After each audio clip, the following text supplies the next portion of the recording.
Welcome to the FarmBits podcast. FarmBits is proudly produced by the Nebraska Digital Agriculture Team and hosted by students at the University of Nebraska. The FarmBits podcast comes to you each week to discuss the trends, the realities, and the value of digital agriculture. Through interviews with experts, producers, and innovators from across the agriculture industry, we hope that you step away from each episode with the new practical knowledge of a digital ag technology. Hello, FarmBits followers, and welcome to another episode of the FarmBits podcast.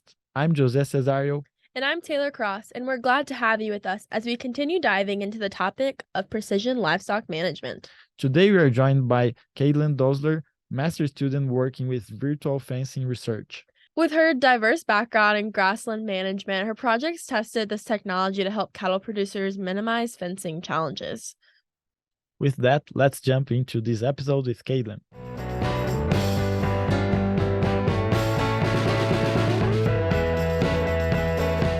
So I grew up in central Nebraska on a farming and cow-calf operation, which is how I got my start in the agriculture side of things. And growing up, I just really had the passion for the outdoors, hunting, fishing, all that kind of stuff. And when I got to college and realized I could do it as a major, you could say I was hooked, as stupid and corny as that sounds. And so I did my undergrad degree in fisheries and wildlife. And throughout that time in that degree, I got involved in the grassland program. Now, if you would have told me I would have studied grass coming to college, I would have laughed at you because I was like, there's no way. And then the more I got into the program, I started to realize it was kind of the foundation for everything like agriculture, what I was interested in the cow-calf side of things, and wildlife base. You can't have a healthy wildlife population or a good, healthy cattle herd if you don't have the foundation, which is most of the time the grass and the natural environment. And so when I started looking into grad schools, I really thought I wanted to go that wildlife route. And I had some grassland professors approach me and they're like, we really think you would really be strong going into the more grassland side of things. Kind of shrugged my shoulders, kind of threw it off. And then Mitch Stevenson, my advisor out of Scottsbluff, approached me and he's like, I have this project and it's with virtual fencing and cattle production. And I was like, what in the world is virtual fencing? As what a lot of people ask me that question now. And the more I learned about it and the more I heard about it and talked about it, I just saw people back home and my friends, their eyes lit up and they were like, that is so cool that you get the opportunity to study that. And so that's kind of my 360 journey. I went from being super wildlife focused to understanding the need for this new and innovative technology in the ag field. And the end goal when I'm all done with this is I really like the idea of private lands biology and combining my two passions for wildlife and agriculture and really working with the ranchers to implement conservation practices on their ranches and help their bottom line while also helping the environment. That's really neat. Really cool story, Kaitlyn. Great description there. That's pretty cool, Kaitlyn. It's nice how your background is related to the wildlife and how the importance this in mainly Nebraska that we have all the grassland, right? And you mentioned about the virtual fencing. That's something that we will be talking more in deep today. But could you please tell us a little bit about other projects of your lab? What kind of research topics you're covering on the lab? Yeah, definitely. And so I feel really lucky because I get two advisors on my project. So I have Dr. Mitch Stevenson out of the Panhandle Research and Extension Center out of Scottsbluff. And under him, I'm doing the virtual fencing project. And then I've also been exposed to a lot of really cool other projects. I've gotten to do a lot of work with cattle GPS movements and putting GPS collars on cows and their calves and just looking at their different movements and identifying what they're doing on the landscape by just the movements that we see coming from the GPS. And then another really cool thing, I've really gotten to sharpen my plant ID skills. I've gotten to do a lot of plant identification and plant surveys. Mitch is doing a prescribed burn study, and we're looking at how cattle react to a burned section of a pasture and if they spend more time in the burned section versus the unburned section and how that affects overall weight at the end of the season. And so we've done a lot of grass samples in the burned areas, non-burned areas. And so that's been a really cool side of that project. And then on the flip side, for the wildlife half of my project, I'm under Dr. Andy Little here in the School of Natural Resources, and his lab is covering everything wildlife. They're doing the state's largest turkey research project that's going on right now, We have students working on pheasants. We have a master's student working on a pronghorn project, like you name it. And there's probably a wildlife project going on in our lab about it. And so that's really fun how I get the best of both worlds and seeing both sides of that. Yeah, that is a really neat experience. Definitely different probably from Jose and I's graduate work. We, just see a lot of corn and wheat and soybeans, and that's about to the extent of it. So that's really neat. So your lab's research fits squarely at the interface of agriculture production, wildlife management, and conservation. So, like, why do you think this nexus is so significant in Nebraska and broadly just across the U.S.? So probably in Nebraska specifically, Nebraska is 97% privately owned. And out of that, about 46% of it is grasslands. And so because it's so privately owned, it's up to those individual ranchers and those individual landowners to really implement these new conservation practices and these new grazing management practices.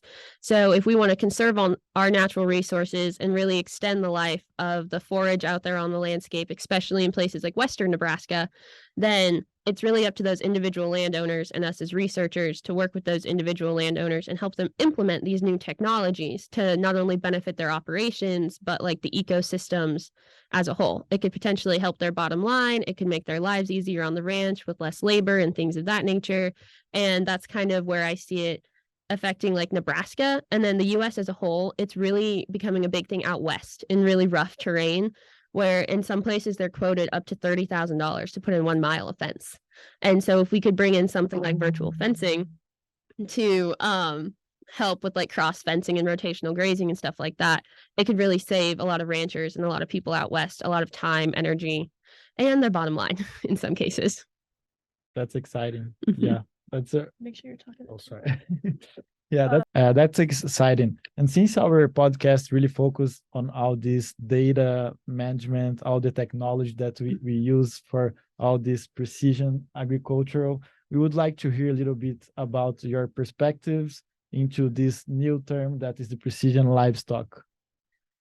So the way I describe precision livestock to a lot of people is it's using new and innovative technologies to overcome challenges that ranchers are currently facing, will face in the future, maybe they've even faced in the past. So the really cool thing about precision livestock management is the fact that it's like continuous like monitoring of each individual animal, whether that's animal welfare, animal health, like production, reproduction, and their overall like effect on the environment. Precision livestock management is giving us real-time updates and helping us properly manage our herd in ways that we've never been able to before, because we can pull up our phone and see what cow 005 is doing, where she's at in the pasture, her health records, and things like that. So it's really innovating the ways of going out and checking your cows when, like, you can change pivots from your phone. Like now you can check your cows from your phone. And we're not trying to replace the cowboy by any means. That'll never happen. But it's another tool in the rancher's pockets. Yeah, I like that being a tool, and it's super innovative and definitely a need in the industry right now. So before we dive in, like super in depth on this digital technology, could you give us maybe an overview of your master's project, some objectives, things that you're really working towards before we dive in? Yeah, so like the overall goal of my project is exploring the efficacy of using virtual fence, especially in the sandhills and like the Western Nebraska rangelands. And so basically we were given this new technology, or had this idea to use this new technology, and we want to be at the forefront of helping ranchers figure out how they can use it in their operations, how they can be profitable using it in their operations. Does it even work is one thing, and the limitations of it. What are some of the issues that we're seeing that they could potentially see? A lot of my work specifically focuses on animal welfare. I want to be able to go to those ranchers and tell them, by implementing this technology, we're not stressing out your cows. We're not hurting your cows in any way possible. So that's where my focus on the virtual fencing side of it comes in a little more with my project. And then the wildlife side of my project is I want to do some wildlife monitoring studies on the ranch and identify wildlife on the ranch, and then potentially how all this research is being done at the Goodman Sandhills Ranch and Research Laboratory north of Whitman, Nebraska. So when I say the ranch, that's what I'm meaning. I realized I forgot to say that. And so I'm doing monitoring out at the ranch and then potentially looking at how they could implement virtual fencing to protect different wildlife species and stuff like that out there. So those are kind of the wide array of objectives. I'm only in my second semester of this and I'm just starting my proposal. So it'll get more detailed as I go. But right now we're pretty broad. That's pretty cool. And I believe that that kind of virtual fencing that you just mentioned might be included into a precision livestock. Exactly. Right? Mm-hmm. And how do you think that this precision livestock can affect the farmers' decisions, for example? So basically the way I would see it is like if farmers want to like get into using the practice of precision livestock, especially virtual fence, I think it's going to be more beneficial to the ranchers that already have like a rotational grazing system in place, or those ranchers that want to put a rotational grazing system in place, because that's what we're finding it's most useful for right now. And so if I was going to talk to a rancher that wants to implement this, I would have to have that serious conversation of like, do you have a grazing plan in place? Are you in the process of creating a grazing plan? Because I think that's what's most beneficial. Virtual fencing is most beneficial to right now at the moment, and potentially implementing natural resource conservation on the land. There was an example of a rancher up in northern Idaho where he had a bunch of cross fencing on his land and he had problems with elk. They'd come in and out almost every day and night and just tear through this cross fencing. And he loved the elk. He didn't want to get rid of them. So what did he do? He turned to virtual fence, and that eliminated the fence animal conflict. And it can also be used in a lot of other ways in like stream bank restoration and conserving like game and songbird habitats and stuff like that. And so that's kind of what I would sit down with the rancher and like, what are your goals?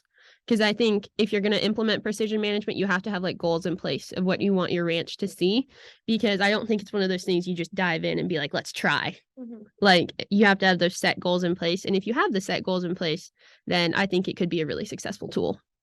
Yeah, that's neat. And you just briefly shared maybe a story of a rancher who's already using this practice. But how often would you say maybe this type of fencing or even just like digital tools and livestock management are being used in Nebraska or even just the US? Like, is it really popular right now? Is it kind of still coming to the surface? What does that look like? So virtual fencing, the research started for it in about the early 1990s. And if you would look at pictures of what the cows were wearing then compared to what the cows were wearing now, it's very different. And it's very cool to see how far the technology has come. So even though the research aspect of it has been going on for a while, companies commercially are kind of just now coming onto the scene. So a lot of companies are in the process of hitting the markets with it. They have a lot of prototypes going. There are a few companies that are on the market with it right now. Mainly we're seeing it used in research right now. That's the largest thing. Researchers are really keying into it. I was just at a conference last week, and one of the two whole days we spent just with virtual fence researchers from all over the Western United States. And it was amazing to hear all the different ideas and stuff going on. And so I would say research is a key area right now. Some large ranches are implementing the systems, but usually they're backed by some sort of university research helping them. And so those are probably like the key players in everything right now. It's being adopted on some like Forest Service and Bureau of Land Management lands. But a lot of it's in conjunction with research, or like I said, the Western United States, where they're struggling with like feasibly putting in physical fence. It's getting adopted a lot more out there a lot quicker. Yeah, that's nice. And you mentioned about these companies that have been investing on this technology, but can you tell us who was developing first? Was UNL that started that and the companies came, or is UNL improving the company's products? How does that work? I would say university research overall. So the really cool thing about the conference we were just at is some of the virtual fencing reps were there in the meetings, and we literally, us as researchers, got to have meetings with those reps, and we were like, this is what's working, this is where we're seeing problems. And it's really cool to see the companies come, because UNL sources, my research sources everything from an outside company, so none of it's done in-house necessarily. We use an outside company for all of the data. Maybe I can't say that. We just use an outside company for our research side of things. And so from my experience so far, the companies have been great. You have questions about how to use their systems, they're out there. You have problems with the way the system's working, they're out there, they're helping you, they're on phone calls. And they really want to work with the rancher because they really want to make this work from obviously the business side of things, but also they see the impact that this could make. And you go with them and you're like, we found flaws with these collars falling off, or this happened or that happened. And they're like, okay, they mark it, they talk to their engineers, and they work through different ways they could potentially fix the problem, is kind of the way I would say. There's a variety of vendors on the market, and obviously like price range really varies depending on what vendor you go through. Average collars, usually the way the companies work is you rent the collars because the technology is updating so quickly. You pay like per head a cost per year, and there's other upfront implementation costs, and then you pay that cost each year depending on the number of head you want to put the collars on. And then that upfront cost gets you the support for the year, gets you all the collars, all the equipment, and things of that nature. And then at the end of the season, you send the collars back. And if you choose to do it again next year, they send you new collars. And that's kind of the way the system works. And different vendors have very different pricing. It just kind of depends on what you're looking for and your like current setup. So that's a lot of research kind of on the rancher's side of things. Yeah, that's neat. And it sounds like those industry partners are really nice, really good to work with. And that always helps with implementation and research. But are there other challenges? Maybe what could you say is your biggest challenge that you're faced with doing this research with technology and on ranches? Probably the biggest fact is just like, it's technology. It's great when it works. And then when it doesn't, it's not great. Like that has been the biggest thing we've probably found this last summer of research, was literally just me putting the collars on the cows and seeing what works, what didn't work, and basically just like compiling that list of, okay, we can do this, this, and this, but for this, this, and this, the product struggles in a way, I guess you could say. So I'm constantly learning, which I think is a really cool aspect of things, and something I'm passionate about learning new things. I'm kind of a nerd, I guess you could say. And so I love to constantly learn with the technology. There are design limitations, obviously, like with everything. We've had problems with collars falling off and collars breaking, but you're going to see that everywhere. Keeping the collar devices on the cattle in really rough terrain can be an issue, like from what we've seen and what we've heard from our counterparts like across the US. And then cattle are obviously hard on all equipment. It's just kind of the way it is.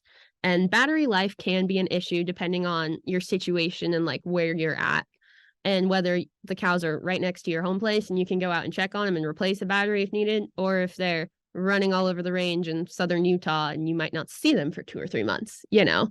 So those are some of the limitations we're facing right now, but overall, nothing we can't handle, just, you know, little things here and there. Yeah, Nice. that's neat. And you mentioned about this Cut. Yeah, that's neat. And you mentioned about these technologies, how this is growing and how the farmers have been adopting that, right? But one thing that we have an example, and I believe Taylor can agree with me, sometimes we have all this technology, but at the end, sometimes some farmers would have the profit and sometimes they don't, like, doesn't pay off to have that technology. And that's another stage level that we are getting when adopting this technology, right? But could you explain a little bit about how the profitability can be affected of this virtual fencing, for example? Yes. And so obviously the rancher's bottom line is something we're always concerned about with this research and this type of thing. And so right off the bat, I think it's really important to look at your operation and see how virtual fencing could potentially benefit your operation, and if it is worth the initial investment. If it can add any value to your operation, whether it's just like cutting down on labor costs and making your like everyday life easier, or do you have a specific management or conservation objective that you're trying to reach that virtual fence could benefit you in some way, shape, or form, I think is really going to kind of be the key. If you could use virtual fence in a way that would be easier than going out and stringing out miles of electric fence, is kind of the way the ranchers have to look at things. For example, in Western Nebraska, if improving grazing management could allow for a longer grazing season, we could see an increased profitability in those ranchers. They could leave the cattle out on the range longer than what they typically would. So that could be a potential investment. and profitability to their bottom line. And like I said, in some places out west, physical fences $30,000 to $40,000 to put in a mile of fence in some places.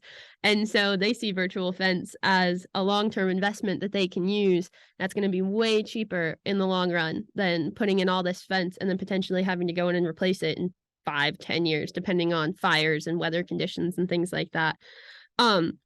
Really key, I think, is just like a cost benefit analysis, like per operation, just the operation sitting down and being like, yes, this technology is really cool, but is it feasible for us right now? Because like you said, it's not going to be profitable for everyone, and you might not see that return right away. And that's okay. Like, not everyone has to use the newest and upcoming technology. Like, we're just here to give it as an option for people, you know? Like, I never want someone to feel like pressured into like using this like new technology. Like, the old ways still work. We're just trying to make it easier on you. Right.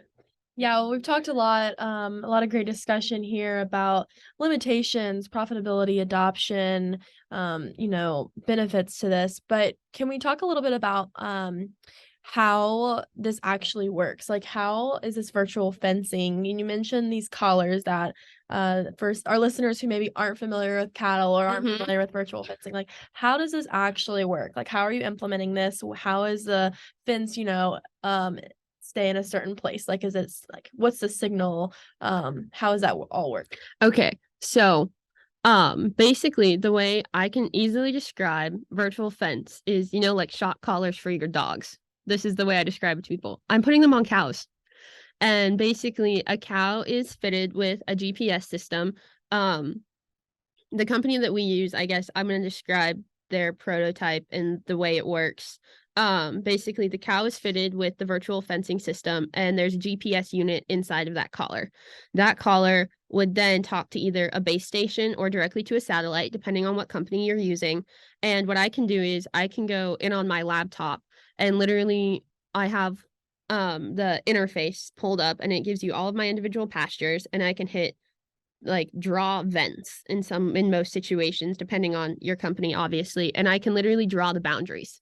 It'd be easier if I could show you, but I can sit here and I can draw the boundaries, and I can be like, okay, I have this certain size of meadow and I want them to graze it this side of it for this half of the growing season and this side of it for this half of the growing season. So I go in, I draw that fence, the signal gets sent to the satellite, which then talks to the collar, and those GPS coordinates get recorded in that collar. And then the way it works is it creates an invisible boundary. And once the cattle are inside that invisible boundary, once they get within a certain distance of like the boundary line, first they get a minute of sound. So it's like a high-pitched sound that the cow's supposed to recognize and be like, okay, I'm not supposed to cross this line. It's meant to like deter the cow, make the cow turn around. That happens, I believe, about twice, depending on your product and things like that. And then if the cow decides to keep going, that's when the cow gets a small shock. And I mean, the shock they receive from the virtual fencing collars is less than the shock that they would receive from an electric fence. So that's where animal welfare side of things, we are looking out for that side of things. So that's one of the things ranchers don't have to be worried about. And the cow can get shocked up to about 3 times. And after that, it cuts out for animal welfare things, or for animal welfare. Can't think of the word I'm trying to think of. Overall safety, animal safety. And then the animal, it can continue to graze past that line because the collar did shut off. But once it decides to re-enter that grazing zone, then the collar turns back on. Or the rancher has to go in and turn the collar back on, and then the virtual fencing system is active again. So you're always going to have problem cows, basically. Like, it's a very common thing. The fence right now, we think, is around between like 90 to 95% effective. Like, you're always going to have those problem cows. I had a cow stare at me, I swear, and got shocked 3 times and walked to where she wasn't supposed to be. And I was like, thank you. Like, you proved to me what everyone else said. Fine. But 90% of the time, the cows will stay in that virtual boundary. And cows are so smart. Like, that's something that I want people to know, is cows are so smart and they learn. The cows that we've been training out at Goodmanson, they hear that sound and they know they're not supposed to go past it. And I've witnessed it myself. I've witnessed cows hear that sound, turn around, go back to where they're actually supposed to be. And it's really cool to see them learn and like get to know the system. And people worry about, they're like, okay, but if they associate something with an invisible boundary, when you go to change it, are the cows going to walk through it? And for us, we haven't had any problems with it. We'll switch it over and we'll move them to the south side of that pasture or meadow or whatever we're on, and the cows will walk right through. The cows will walk through, they'll start grazing. They have no problem moving to the new area or anything like that. And then they try and move back north. They hear the sound. They know they're not supposed to go there. Turn around, go right back. And so that's the way I would describe how it works in a very broad setting. It's an invisible boundary that's created using GPS points, and the cattle are kept in by sound and shock stimuli, basically, is like the easiest way to put it. And that was a very long-winded answer. No, So that sounds perfect. That was great and thorough. And I guess my question, in these maybe like very rural settings, are you faced with any like satellite connectivity or base station issues? Like, how are you mitigating those types of technology challenges? So that's something where you have to work with the company with. I mean, in some cases, satellite or cell phone connectivity, I mean, it is an issue. And that's some things they're facing out west. That's some things we're facing out in the sandhills, where your cows, it is potential that they go offline for a while and you don't get the immediate GPS points, because that's the cool thing, is this GPS is constantly tracking your cow. So you can get GPS points anywhere from like every like 5 minutes to like every hour and a half. And the system can create like a heat map or like even like individual points to show you this is where this cow was at this time. This is where the cows spend the majority of their time grazing and things like that. So you do run into the potential of a caller going offline for a while, but normally we try and set it up in systems where there is good cell service and where we do have those strong signal strengths. And there is technologies, I'm not as familiar with them, that you can use to increase that signal strength, where you can use them in maybe more rougher terrain areas, but there is always that possibility of a caller going offline. But as soon as it reaches a signal again, then it should kick itself back online and be working. But that's one of the limitations that we're kind of working through right now is, yes, it is possible to have those connectivity issues, like depending on where you are. And the other recommendation, I guess maybe we'll talk about this more later, but the technology is not suited to be a boundary fence right now, is something we've learned, because it only is 90 to 95% successful. We do have those cows that don't always respect the boundary and things like that. So what I always like to tell people, it's great for like a rotational grazing system, like if you want to implement it for those types of things, but I would not go and throw this around your cornfield and let your cows out next to a busy road and not think you're going to get calls from your neighbors like, hey, your cows are out. But that's important. Yeah. Yeah. And you mentioned about how the whole system works, but what kind of data is crucial for keep improving the system? And also maybe how do you guys measure the animal welfare, or what's the final product is like for the meat of the cow? Or can you explain more about that, please? Yes. So this is where I kind of have to read because it's a lot. Basically, so a lot of the data side of things, it's very important for us and like as researchers and as the ranchers to understand your like grazing land resources is probably one of the most important things. Knowing where your cattle graze heavily and where they like to spend the majority of their time versus where they like would typically like graze more lightly. And so it's like on the ground, going out, seeing those things and then bringing it back and setting those boundaries. Our goal is we look at ways to reduce grazing pressure on very heavily grazed areas of pasture by adaptively using that virtual fence to create those different boundaries during the grazing season.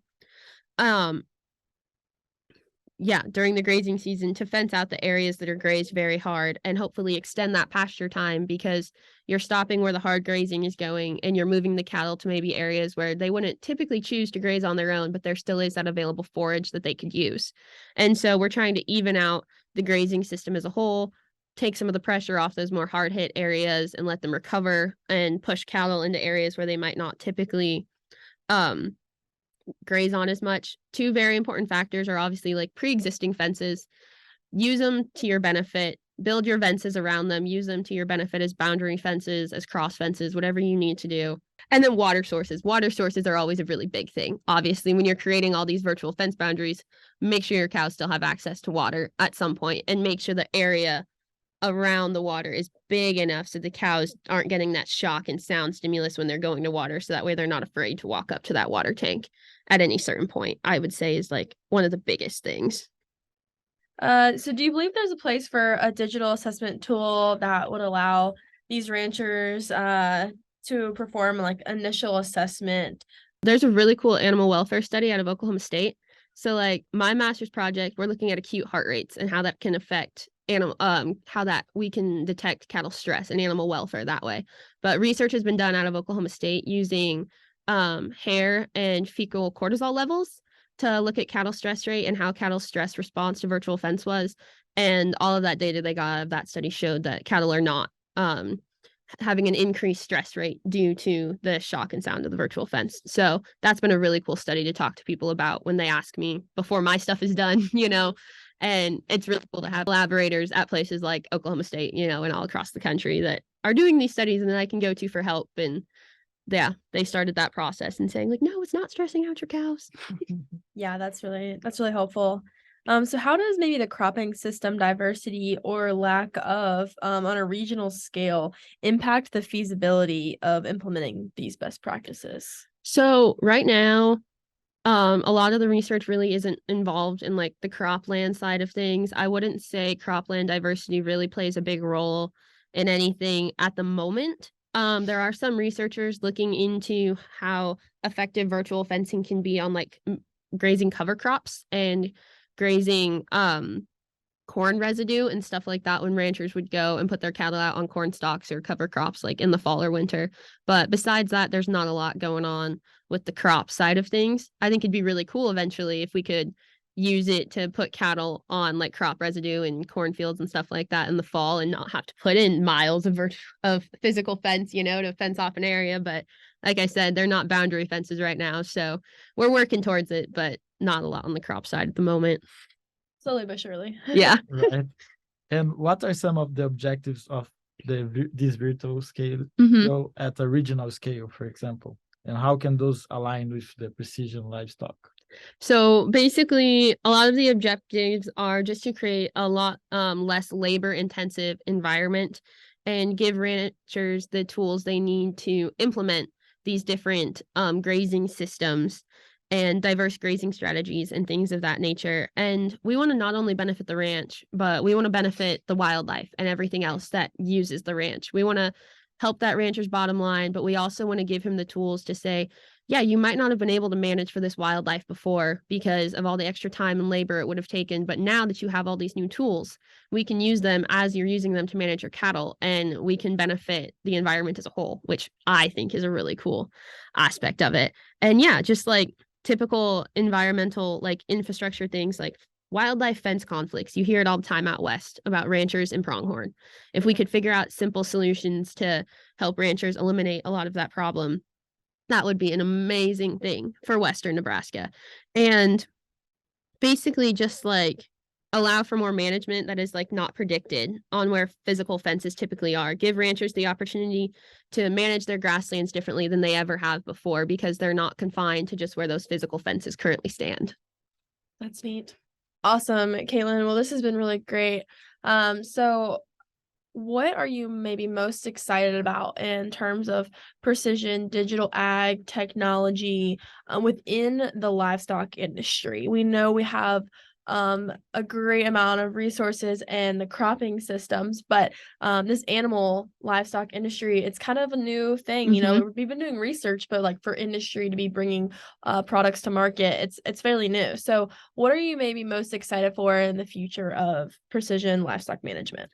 I'm excited to see where it goes because I've seen how far the cropping side of things has gone and how much easier it's been made for a lot of those agriculturalists. So I'm excited to see how this new precision technology can benefit grazing strategies and benefit those ranchers and their bottom line and just overall animal health and welfare. If we can have early detections on sicknesses or something like that that's affecting the herd and take care of those problems up front before they turn into a more severe issue, I just think like increased animal welfare, increased animal health, and just making the ranchers' lives easier because modern day, we've learned things aren't going to get easier. They're only going to get harder. And so I'm excited to kind of be that middleman and be there to help the ranchers as these new technologies come out and be able to implement them on their operations and help them give them new and creative ideas on maybe ways they haven't thought about managing before. Yeah, that's neat. It's nice how these technologies can help facilitating all what these producers have been working because they work really hard. And going towards our last Yep. questions here for our interview was really nice. Where can our listeners go to learn more about precision conservation and the work that you do? So you can reach out depending on where you're at, a lot of universities are doing research in this area. So you could reach out to your local university and your extension offices. I can give you guys my email and feel free to reach out to me by email. I can give you my advisor's email and you can reach out to him. And also if you look up the AWESM Lab website, which is the lab I'm in under Dr. Andy Little, you will be able to see my project under the projects tab. And that's where most of my updates for this project are going to be posted. And so that's the Applied Wildlife. Okay. Yeah, it's the Applied Wildlife Ecology and Spatial Movements Lab, but it's called the AWESM Lab because the research we do is awesome. That's my plug for it. And so you can go under there and see all of the really cool research that I'm getting to do with the cattle and all the other research that's going on with the wildlife stuff all across the state. And it's a really cool, we like to use it to reach out to the public and show them what we're doing and get them involved with our research, like in any way possible. And so the AWESM Lab is a great place to go. Contact me and Mitch. We'd love to have your questions. I'm not as big as a pro on it as what Mitch is, so I might have to send him his way. I probably don't put that. Okay. But yeah. Sounds good. And for those listeners who maybe are more interested about the work that Andy Little is doing, we have an episode with him, episode 55, on precision conservation conversations. So feel free to listen to that one too if you liked this. So yeah, with that, we'll wrap it up here. So we have a tradition here on the FarmBits podcast where we ask for a piece of advice from our guest. So the piece of advice we're looking for from you today, maybe what can you offer our listeners? What kind of advice can you offer our listeners regarding this land management and wildlife conservation efforts with the use of technology? Ranchers and agriculturalists are already conservationists. A lot of times they just don't realize it. And this new technology is really opening the door for them to not only benefit their ranching operations, but also wildlife conservation as a whole. So I think the key going into the future is just having an open mind about how you can manage your own operation, but also positively impacting the environment as a whole. So my advice going forward would just be have an open mind to the technology. See where it can be used on your operation. If you can utilize it, fantastic. But otherwise, look for different ways in your operation that you can just continually work to get better, and you'll do just fine. Thank you very much to Kaitlyn for taking the time to join this episode of the FarmBits podcast. It's really exciting how the virtual fencing have been testing this technology that can help producers on tracking cattle for improve their management. One of my favorite parts of this episode is how the virtual fencing can help farmers on how manage their cattle without spending a lot of money and also the time building fences, but also supporting animal welfare.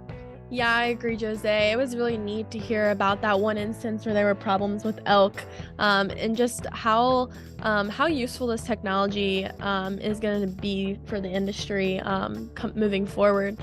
So I hope you enjoyed that episode, and we look forward to sharing another digital ag story with you next week on FarmBits. Thank you for taking the time to join us today on the FarmBits podcast. If you enjoyed this episode, please subscribe to the podcast on Spotify, Apple Podcasts, YouTube, or wherever you listen to podcasts to be informed about the latest content each week. We welcome your feedback, so if you have comments or questions for us, please reach out to us over email, on Twitter, or in the review sections of your favorite podcast platform. Our contact information can be found in the show notes. We would like to thank Nebraska Extension for their support of this podcast and their commitment to providing high-quality informational material to members of the agriculture community in Nebraska and beyond. The opinions expressed by the hosts and guests on this podcast are solely their own and do not reflect the views of Nebraska Extension or the University of Nebraska-Lincoln. We look forward to you joining us next week for another episode of FarmBits.